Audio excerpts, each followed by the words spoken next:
नमस्कार, news for nation देख रहे हैं आप। मैं हूं आपके साथ धीरज सिंह। बिहार के पथ निर्माण मंत्री नितिन नवीन ने आज गृह मंत्री अमित शाह से मुलाकात की है। बता दें, मुलाकात के बाद पत्रकारों से बातचीत करते हुए पथ निर्माण मंत्री नितिन नवीन ने बताया कि जो बिहार में इंडो नेपाल सड़क का निर्माण हो रहा है, उसमें जो कुछ रुकावटें आ रही थी, उसको लेकर आज गृह मंत्री अमित शाह से उन्होंने मुलाकात की है।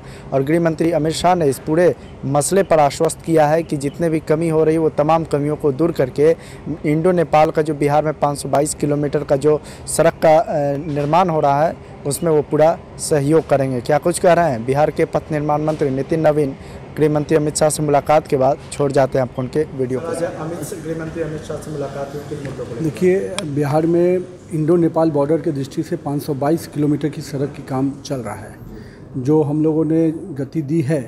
और पिछले दिनों हम लोगों को जो अलॉटमेंट हुआ था, उसको हम लोगों ने बढ़ोतरी करने के लिए मांग किया है। साथ ही साथ जो 2 लेन सड़कें बन रही हैं, उसको 4 लेन में तब्दील करने के लिए हम लोगों ने आग्रह किया है गृह मंत्री जी से। और दोनों ही बातों पे उन्होंने सकारात्मक रूप से आश्वस्त किया है कि हम लोग को बिहार को मदद मिलेगा। तो जो इंडो नेपाल को हम लोग 522 किलोमीटर का इस साल ख़त्म करना था, उसमें कुछ करीब 2200 करोड़ की लैंड एक्विजिशन बिहार सरकार ने किया। 1000 करोड़ के ब्रिज बनाए और केंद्र सरकार ने भी अभी तक 1000 करोड़ का रुपया की राशि दी है। 2400 करोड़ का टोटल का हमारा बजट है। तो हम लोगों ने कहा कि इस साल का जो अलॉटेड है 200 करोड़, उसको हम लोगों ने 600 करोड़ देने का आग्रह किया है।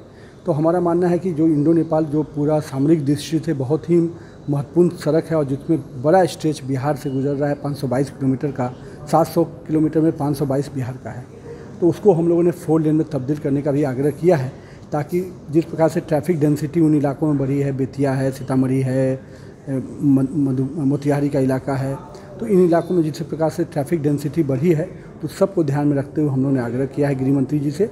और गृह मंत्री जी ने बिहार को हमेशा चिंता की है और आज भी उन्होंने बिहार के हित में कहा है कि हम इस पर निर्णय करेंगे। नितिन गडकरी ने हैरतअंगेज तरीके से नाराजगी जताई है कि बिहार में कैसे हवा से पुल गिर जा रही है। देखिए, आप पूरे विषय को हम लोगों ने सारे विषयों को क्लियर किया है और किस संदर्भ में उन्होंने कहा है वो तो उनको किनका रिपोर्ट है, लेकिन हम लोगों ने स्पष्ट रूप से उसमें बताया था कि जो 3-4 बड़े कारण थे। हम लोगों ने सबसे पहले NIT की टीम को भेजा, IIT मुंबई की टीम भी आकर उसका रिव्यू कर रही है और जो कंसल्टेंट डिज़ाइनर हैं उनको भी हम लोगों ने बुलाया है ताकि वो भी अपनी बात रखें। पिछले हफ्ते हमने उसकी मीटिंग भी की है। इन तीनों रिपोर्ट के आने के बाद हम लोग आगे की कार्रवाई करेंगे। लेकिन जो मुख्य रूप से तकनीकी कारण थे कि पिलर नंबर 5 पे केबल हैंगिंग ब्रिज है, जिस पे बैलेंसिंग करके हम लोग उसको स्ट्रक्चर को रखते हैं। तो उस बैलेंसिंग ब्रिज में हमेशा स्ट्रक्चर को रखने में दोनों तरफ का बैलेंसिंग करना होता है। रात में उस समय तूफान आंधी आया, काम को रोक दिया गया बीच में ही, और उसके बाद सुबह ये घटना, मतलब 1 घंटे बाद ये घटना घटी। तो इसके सभी पहलुओं को विचार करते हुए अगर गुणवत्ता में कहीं भी कमी होगी तो निश्चित रूप से उन लोगों पे कार्रवाई होगी। ऑलरेडी उसके लिए हम लोगों ने 3 तरह का रिपोर्ट मंगाया है।